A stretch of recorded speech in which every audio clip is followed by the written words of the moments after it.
Introduce our guest expert. Co-founder and director of Merittrac, Madan is an engineer from National Institute of Engineering, University of Mysore, and an MBA from SPJ Institute of Management and Research. An active speaker at many forums, especially on topics pertaining to assessments, talent pools, and employability enhancement. He is the author of several articles on HR and employability, which have been published in leading publications in India. He is also a well-recognized expert in the field of assessments and talent pools. Before I hand over the floor to Madan, a quick note to all our attendees. You will all be on mute. You may ask questions by typing in the panel provided. Our expert will answer the questions after his presentation. Over to you, Madan.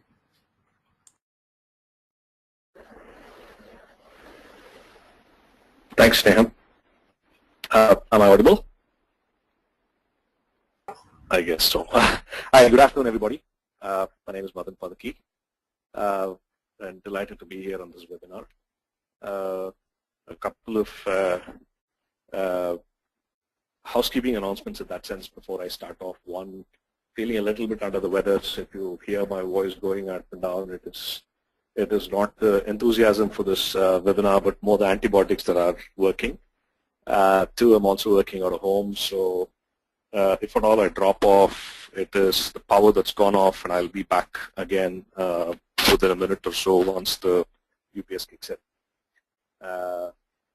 Great. So in the course of the next 20-25 minutes, I want to share some thoughts on how to make the jump, and also share some of our experiences in Merittrac over the last 12 years, especially the first couple of years when we struggled really, really hard to establish a business. And there are some very interesting, fascinating insights, lessons that we learned along the way that I want to share with all of you today. Just go on. So essentially, I want to talk about a few words, and I've tried to put some meaning behind the word. The first one that I heard was a very interesting story about almost 10 years ago, and it's left a very, very deep impact on the way I think. Essentially, this is about what really differentiates a successful entrepreneur and not so successful one, right? And the point is, what is that one exclusive trait that differentiates? So somebody asked us in an audience, we were all a part of an audience, so each of us put out answers like, it is hard work, perseverance, passion, determination, focus, so on and so forth. But each time we were rebuked saying that, that's not an exclusive trait. For every passionate entrepreneur who's successful, you'll find 10 passionate entrepreneurs who will not make the cut, who will not be successful, and so on and so forth. Till one of us stumbled onto this word and said luck, and it turned out to be that. It was saying that, unsuccessful entrepreneurs are lucky, unsuccessful entrepreneurs are not so lucky. Well, of course, as entrepreneurs, we never believe in que sera, sera, whatever will be, so it is hard to digest. But then came out the definition of luck, which is very wonderful. And the analogy that I'll use here is football. We've all, most of us have watched the Euro Cup, which is concluded. Of course, Rooney didn't play the way that he should have, but Rooney, in the press, has been described many times as a lucky footballer.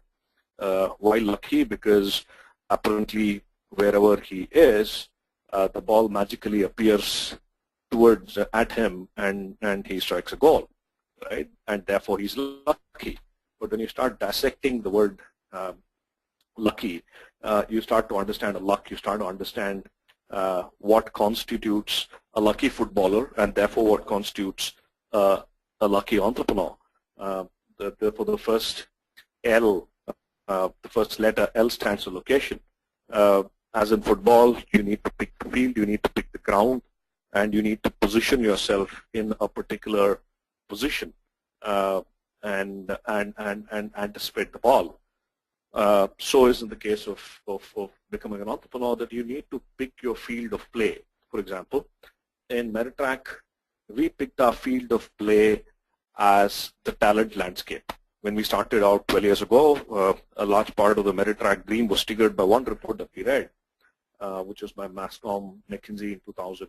But in 2000, the IT and the BPO industry was a fledgling, I think not more than 100,000 people. And there was a report which said that this industry will grow to about 1.1 million people in the next 10 years.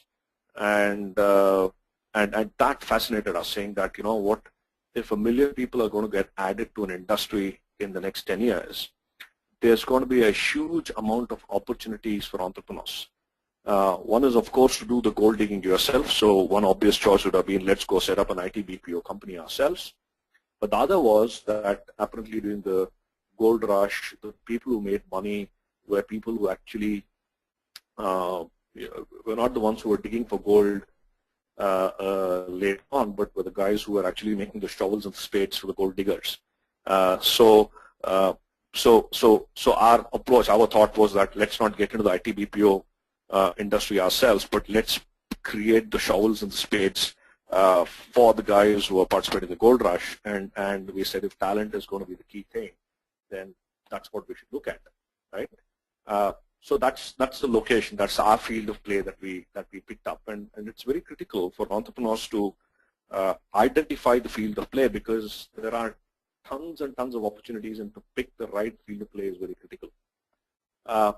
U stands for understanding. You know, for example, you could be standing in front of the goal post, but you could be facing in a completely different direction and anticipating the ball to come from somewhere else. Well, the ball passes behind you, you don't even know that the ball is passed. So understanding the field, understanding the lay of the land is a very critical aspect. And another example from Meritrac's story was that, you know, the obvious choice was let's get into placements or let's get into training. But from our understanding, one insight that we got by attending a few recruitment events and talking to a few friends in the HR world, I used to work in Infosys and Wipro earlier, so reached out to some former colleagues. The insight that we got was that, you know, if 1 million people are in the industry, and we heard the conversion rate was about 10%. So it was about for every 100 people who applied, 10 people also got into the company. When you did the math on 1 million people, the numbers were staggering. You said, hey, if 1 million people are to get hired and the conversion rate is going to be 10-15%, somebody has to process 8 to 10 million people in the next 10 years, and that's a humongous number, right? And when we dug in a little further, we said, what does processing mean? Processing means that you need to design tests, you need to conduct these tests, you need to coordinate, organize interviews, schedule with candidates, schedule with panels, and this has to happen every day in multiple cities across the country, and you are looking at a massive problem. And obviously for us entrepreneurs, you know, every challenge is an opportunity in disguise. So that's our understanding of the play, right? So we said we will focus on talent assessments because that's where we think we can score our goal and become successful. And that's the angle that we took. The third, that's C stands for contacts and connections, right? As in football, you might be standing in front, you might have chosen your field of play, you might be standing facing the goal post, but if nobody passes the ball on to you, you can't score a goal. So the third thing, I mean, so in this context, we soon realized that, you know, neither Murli or Mohan, my two other co-founders, and I had nothing to do whatsoever with HR, recruitment, training, assessments, nothing at all. And we realized that if we don't develop those contacts and those connections, we'll never be able to be successful. So a few things that we started doing was to make sure we started building a very robust advisory board. We started meeting people by the dozens. We started understanding what this industry is all about. And within a span of 1.5 years, we had acquired enough of connections, enough of people who were able to pass the ball to us and convert those conversations into revenues, into orders. And I think that's a very critical aspect in my interactions with a lot of entrepreneurs. I'm pretty active with TIE.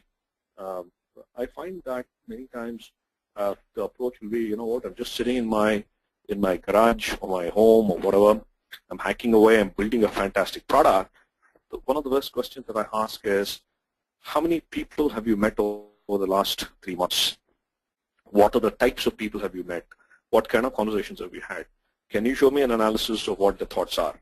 And more often than not, I would get blank stares saying that, you know what, I don't have time for all that. I'm building a fantastic product.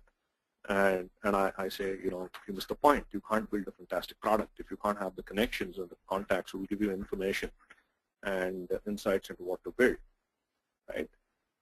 So that's C. And the last, obviously, is you could be in the right field, facing the goalpost with the right connections, people pass you the ball, and you can't kick the ball into the goal. So the K actually stands for knowledge.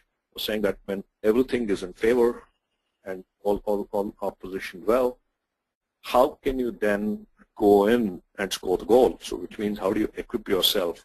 What are the things that you need to do as an individual to either for quality, for making sure that your delivery is awesome, for making sure that you're able to deliver on the promises made, and therefore having a great product in that sense really helps at the knowledge side of things, right? So that's the, I love this analogy because it kind of looks at aspects at a high level that will make an entrepreneur successful. And I think luck is what all of us should have. In my opinion, there should be no unlucky entrepreneur. Every entrepreneur should be lucky itself. So with that context, I want to move on to the next one about, I was speaking to the folks at NEN, checking around what kind of, what is the topic that you want to address on, and they said, the thing about jumping, but when do you think is the right time to jump? And, with three co-founders, I have seen 3 of us struggle to make that decision and struggle with the decision once we made it as well. So I said, hey, that's a very appropriate topic. So again, I wanted to expand on the jump theme itself. And before I got into the jump, every jump situation starts off with an idea. So I meet a lot of entrepreneurs who come and say, I have a fantastic idea and I want to get started. Now, there are 4 things that come to my mind when I hear about an idea or when I hear about people talking about an idea. And I want to share those 4 things. And, started off with luck, L-U-C-K. I tried to fit into the theme of, IDEA or JUMP in the course of my presentation. That's what you'll see. The first thing that comes to my mind when somebody talks about an idea is that any idea starts off with identifying a customer pain point and working hard to validate it, right? Example, again, one of the first things that we did when we had this idea about starting an assessments company was to approach the head of HR or the general manager HR of one of India's largest IT company then, which continues to be Wipro. And we met with Prateek, who's now on the executive director HR of Wipro, then, and asked Prateek, saying that, what, this is what we're trying to do. 2 things. One, have you heard of anybody doing a similar thing? Do you think this idea will be valuable to you?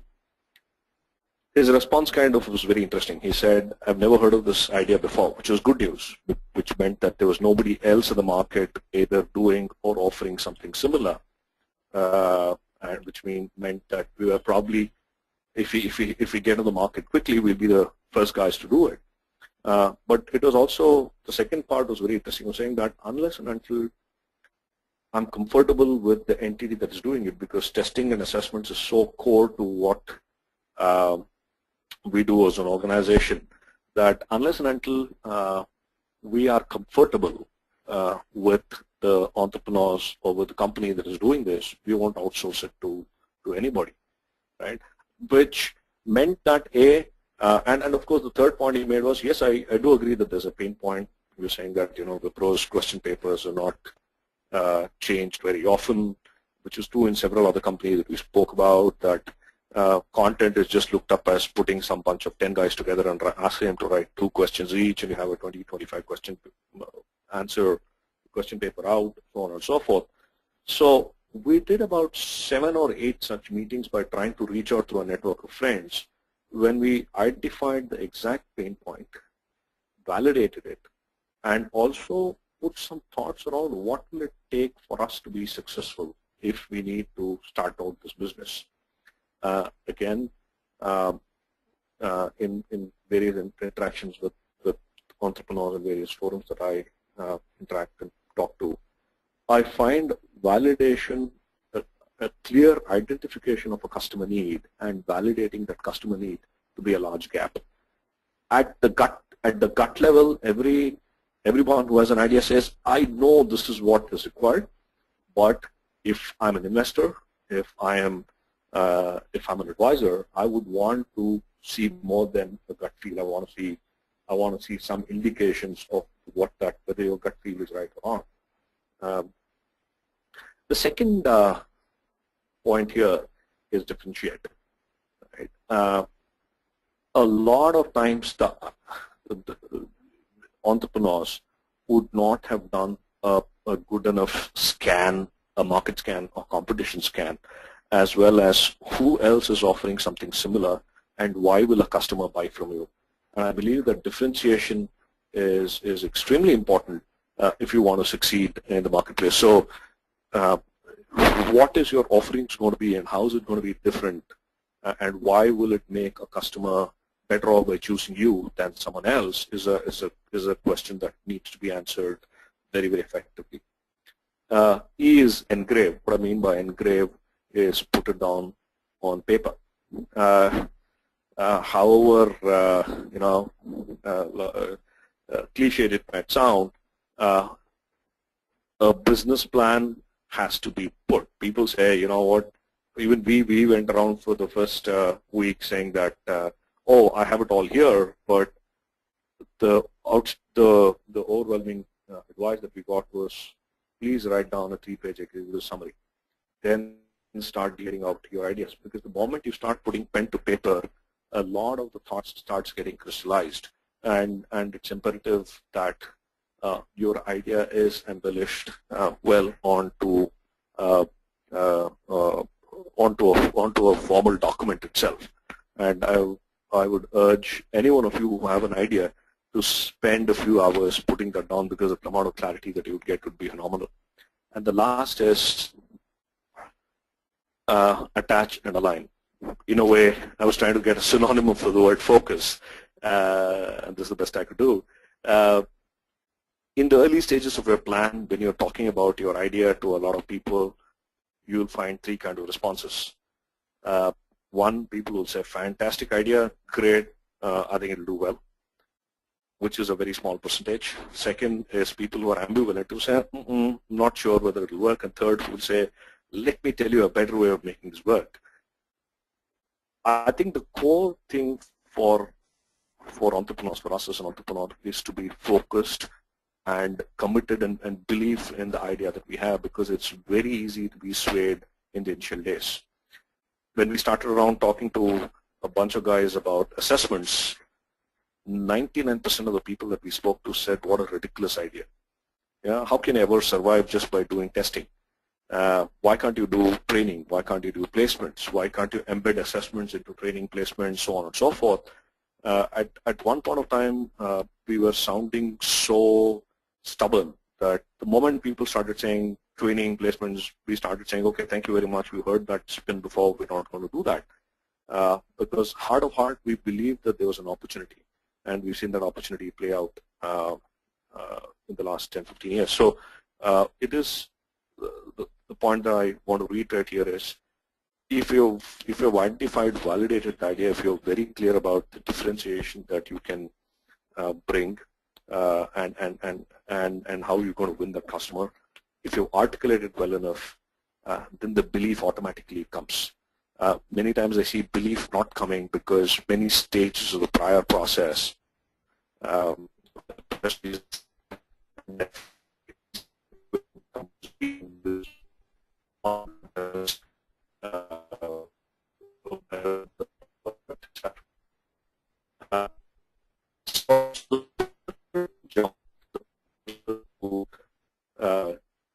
taking the plunge is to have an idea that has gone through all of these 4 stages. Trying to set off on one's own before articulating this idea, or it could be a bunch of ideas. I've met entrepreneurs who say, hey, there are 3 things I'm working on, right? And all 3 look exciting, and I'm going to decide over the next few months which one I'm going to run with. It's still a workable proposition as long as you don't go around saying, I'm going to do all 3, which are very different ideas, and then comes back to the basic question of where's the focus, where's the commitment to a particular line of thought. Once you are armed with an idea is when you think of jumping. Now, there are multiple answers to this. A lot of times I've been asked, so when do you think is the right time to jump? And I'll share a small anecdote of the jump that I did. It was funny. I think in those days it was very clear that you get an idea, you write a business plan, you go shop around, show this business plan to 5 or 10 VCs. Somebody will write you $1 million check, and you quit your jobs. And that was the paradigm that we were working on. So armed with a 3-page executive summary, we went and met many VCs, and for several reasons we were all turned out because we are not a .com business. But one conversation really jolted us. We met this senior VC who had a background in HR. So we thought, hey, we got a meeting, it's a cakewalk, we'll get our money, and then we'll be all starting this off. Within the first 5 minutes of the pitch, he asked us, how many of you are in full time? We looked at each other, looked at him and said, what a dumb question. You give us the money, we'll quit. And so we said, no, we're still contemplating, once we raise the money, we'll jump. And that was the end of the meeting. He said, I don't want to waste any more of my time. Get out of my room. Talk to me only once you have quit your jobs and found your first customer. He said, you're not entrepreneurs, you're con artists, you're trying to con me of my money when you're not ready to dump your paltry paying jobs. If you have an idea that you believe in, that's the least I expect. We came out pretty agitated, and after a while, calm prevailed, and we realized what this guy was saying was absolutely right. That if we don't quit, we'll never be able to, pursue this idea, and therefore it's now or never. And that evening was when I made the call saying that I'm going to quit the next day morning. So even though we had an idea, we didn't have any customers, we didn't obviously have any investors. For me, I think I was convinced about the idea enough when I said that just do it, right? If you have an idea which you believe is powerful, you just got to do it.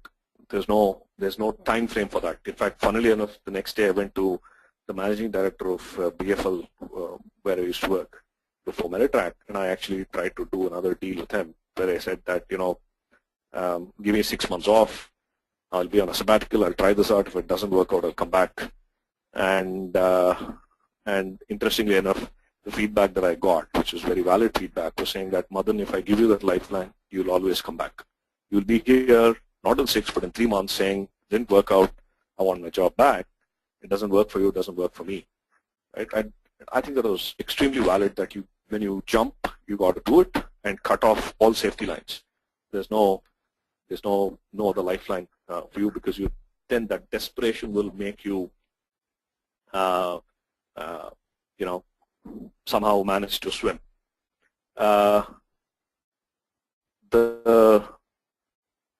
The next part of the jump piece, which what we started once we just did it, was saying that we need to get one user, we need to get one customer, and that became our mantra. We said, forget about raising money, forget about doing anything else. Here we have an idea, we have to find a paying customer to validate it in whatever form.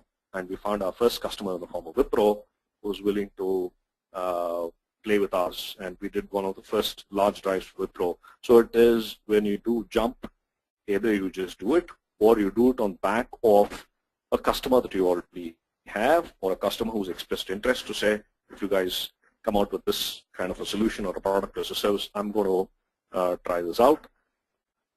The individual part is the money part. One of the things that I was comfortable with is that I had a couple of lakhs in the bank, and I was able to bring down my monthly expenses, my personal expenses. I was staying with my parents.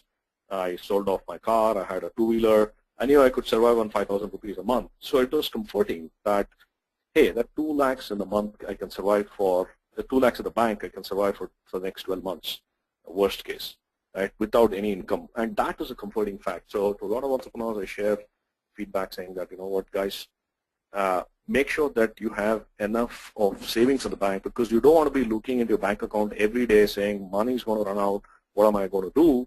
Because again, if you're trying to build a business, success doesn't happen overnight. It takes time, and you need to be able to survive that period. It could either be your own money or some angel who's saying, you know, I'm funding you this much, go ahead and do it, and I'm covering you up for any of the costs that you incur. And lastly is partners. Many times I wonder what I would have done without, you know, Murli or Mohan. I don't think I would have ever done Merittrac the way that it panned out without having a core set of partners, a core set of employees, and a core set of the ecosystem that I talked about. We built advisory boards, so on and so forth. So again, one of the points to be considered when you're jumping is, who else do you take down with you? And not in that sense, but saying, who else do you take? Who else is there to support you? Because a support system is extremely critical when you're embarking on your journey. So find out in your line of business who are those people who can give you gyan, money, who can lend their name, bring you credibility, and therefore you don't feel alone when you're doing this. And for us, the advisory board was such a help in the first 1.5 years, because nobody knew Merittrac. Obviously, it was new. Nobody knew Madan, Murli, or Mohan because we didn't have any networks in the industry. But we had a bunch of advisors that almost everybody knew. And the only question that we used to ask people when they used to ask who's Merittrac, what are you guys? We used to put out a list of the names of the 5 advisors we had with their mobile numbers and email IDs, and say, you know, guys, do you know any one of these guys? And typically they would say, yeah, I know him and him or whatever. And we say, because they know us. But that was the end of the conversation. There was no questions about our credibility anymore, and that was very critical. In the next, this is the core of what I wanted to cover. In the next couple of slides, I just want to share 2 more thoughts with you, 2 more words with you, and I'll open it up for questions. Obviously, once you jump, you need to swim. So the 4 thoughts I have for swim are: take small steps. You know, it is very important to validate the idea.